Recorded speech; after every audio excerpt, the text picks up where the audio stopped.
Nineties ഗേൾസിനോട് അല്പം ബഹുമാനമൊക്കെ ആകാം. ഇന്നത്തെ പോലെ സെറവും മോയ്സ്ചറൈസറും സൺസ്ക്രീനും ഫൗണ്ടേഷനും മറ്റ് നൂറുകണക്കിന് ബ്യൂട്ടി പ്രോഡക്റ്റുകളും ഇല്ലാതിരുന്ന കാലത്ത് ഫെയർ ആൻഡ് ലവ്ലി എന്നൊറ്റ ക്രീമും പോൺസിൻ്റെ സോപ്പും വെച്ച് സൗന്ദര്യം നിലനിർത്തിയിരുന്നവരാണ് അവർ.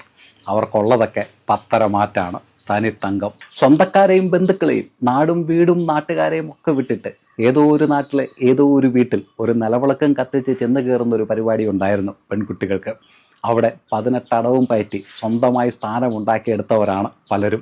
നിങ്ങളൊരടവ് മനസ്സിൽ കാണുമ്പോൾ അവരത് മാനത്ത് കണ്ടിരിക്കും. കാലിന്മേൽ കാല് കയറ്റി വെക്കരുത്, ഗസ്റ്റിനോടൊപ്പം വരുന്ന ഭക്ഷണം കഴിക്കരുത്, ജീൻസ് ഇടരുത്, സ്ലീവ്ലെസ് ഇടരുത്, അന്തിമയങ്ങൽ പിന്നെ വെളിയിലിറങ്ങരുത്, ഇങ്ങനെ നൂറുകണക്കിന് ചങ്ങലകൾക്കിടയിലും ഉറച്ചു നിന്ന് ഇന്നത്തെ ഗേൾസിനുള്ള സ്വാതന്ത്ര്യത്തിൻ്റെ പാത വെട്ടിത്തുറന്നിട്ടത് ഇവരാണ്. കേട്ടുകേൾവി മാത്രമുള്ള പല നാടുകളിലേക്കും സ്വന്തമായി വണ്ടി കയറി സാമ്രാജ്യം തീർത്തവരാണ് അവർ. ജാടയില്ലാതെ നിൽക്കുന്നതേ ഉള്ളൂ. 90s kid ഗേൾസിനോട് അല്പമല്ല.